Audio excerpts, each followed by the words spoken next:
This is iPhone SE 2020. Product red. So when I planned to buy an iPhone, I was wondering that it will be a big shift because I have never ever used an iPhone earlier. So when the prices seem to be lurky, it's always better to give it a try. So here it is, iPhone SE 2020, a review.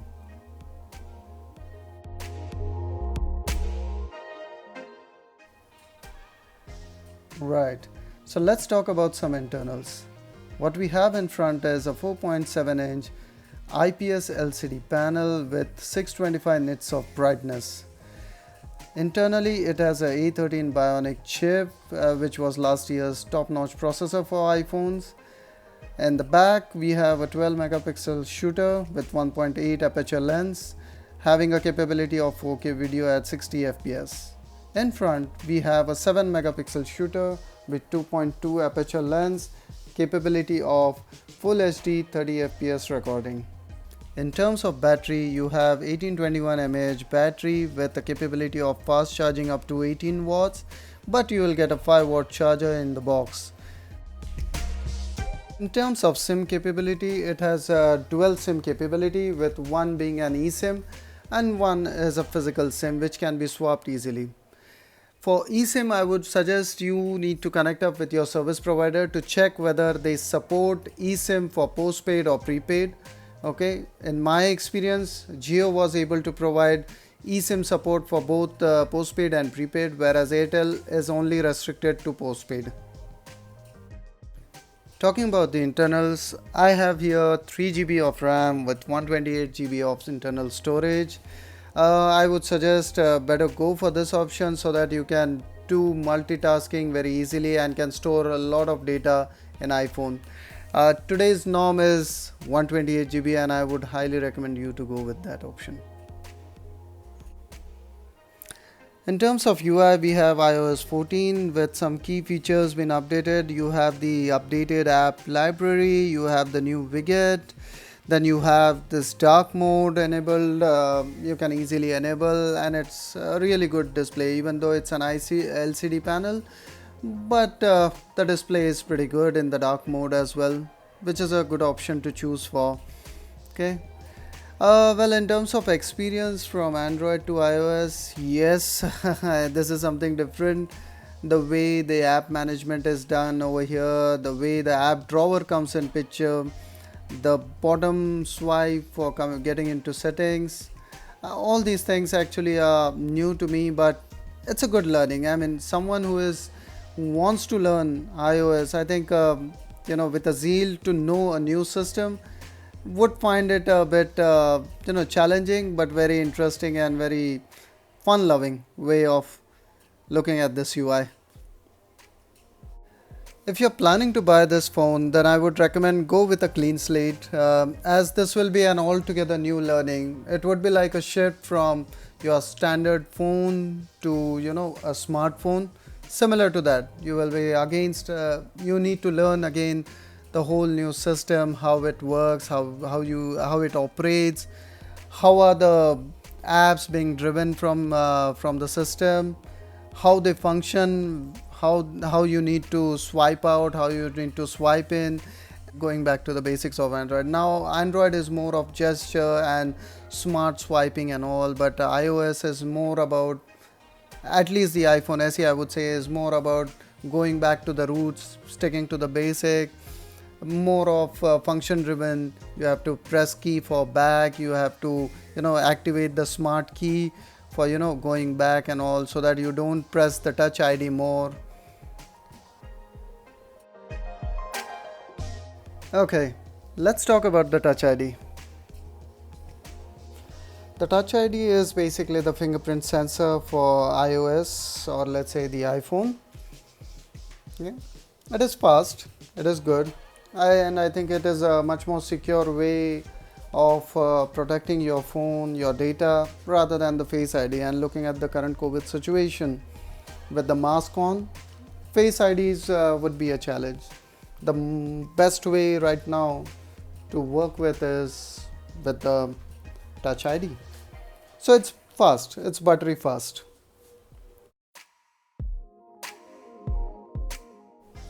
Now, in terms of music and how we can play some music in iPhone, you have iTunes, which are available, but what I have noticed is that every song that I browse, it's chargeable. I think if you can buy their subscription, these songs can be downloaded within that subscription. But having said that, these are some charges which needs to be borne. But if you want to listen to a music, I would recommend you to stick with your Google Music or your Amazon Prime Music.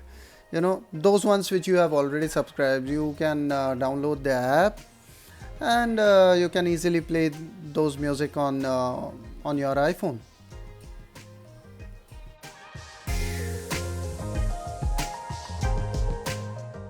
Okay, let's talk about what iPhone are famous for. Their cameras. So we have a 12 megapixel 1.8 aperture lens camera which has a capability to record 4K videos in 60 fps. It has multiple modes in it, from standard photo to slow mo. You can do video recording. You have portrait. You can also do time lapse. You have panorama. In portrait mode, you have various lighting conditions which you can opt for. These are some of the samples taken from the camera.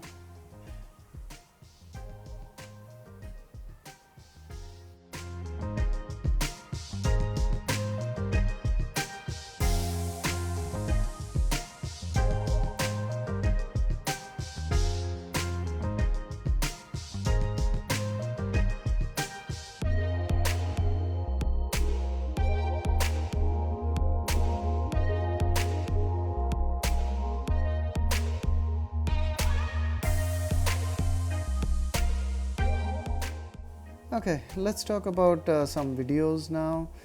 You can see in the top right hand corner you are seeing HD, and I'm changing it to 60 fps, back to 30, back to 60. If you'll notice, there is only a denotation of HD.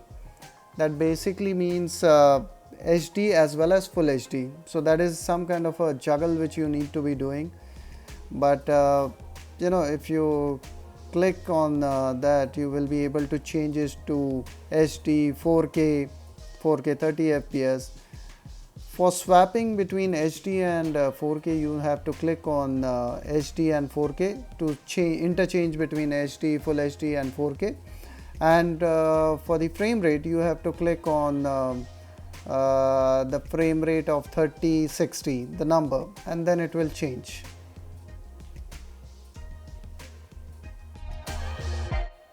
Here are some video samples for your reference. You will find it in 30 fps and 60 fps.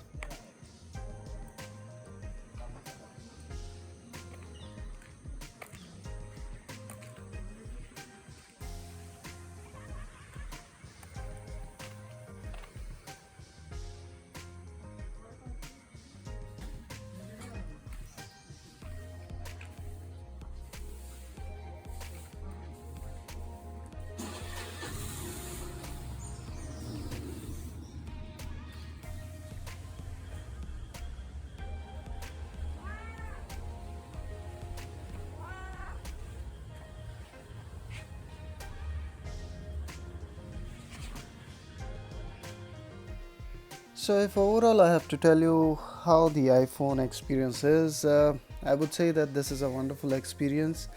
To start off with an iPhone, I would suggest you start off with an iPhone SE, because that would give you an idea about the iPhone, the UI, the camera quality, the proness of the A13 bionic chip or the A series chipsets which iPhone provide. Overall, it's a very good phone. Okay, it tells you that why Apple is so premium in building their phones, and why people like to use an iPhone, and why they shell out so much of money on an iPhone.